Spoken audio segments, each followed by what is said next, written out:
অনেকে ভাবে ভালো ক্যামেরা থাকলে নাকি ভালো ফটোগ্রাফি হয়। কে বলেছে তোমায় ভালো ক্যামেরা থাকলে ভালো ফটোগ্রাফি হয়?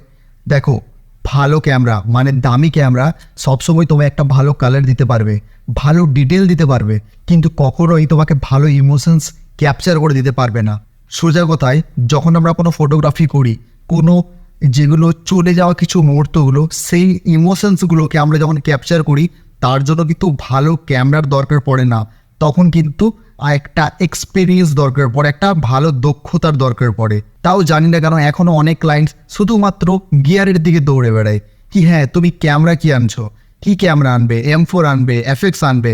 ভাই, সিম্পল কথায় বলছি, ক্যামেরা দেখার আগে সব থেকে আগে দেখা এটা জরুরি কি কত এক্সপিরিয়েন্সড একটা ছেলেই সেই কাজটা সে করবে।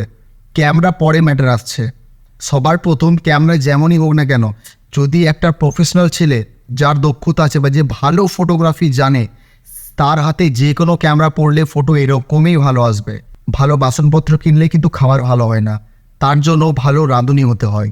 সেরকম ফটোগ্রাফির মধ্যে ক্যামেরা শুধু ম্যাটার করে না, কে ক্যামেরাটাকে ইউজ করছে, কে ক্যামেরাটাকে চালাবে, সেই মানুষটিও খুব বেশি ম্যাটার করে। ক্যামেরা যেরকমই হোক না কেন, ক্যামেরাকে ইউজ করছে সেটা সব থেকে বেশি ম্যাটার করে।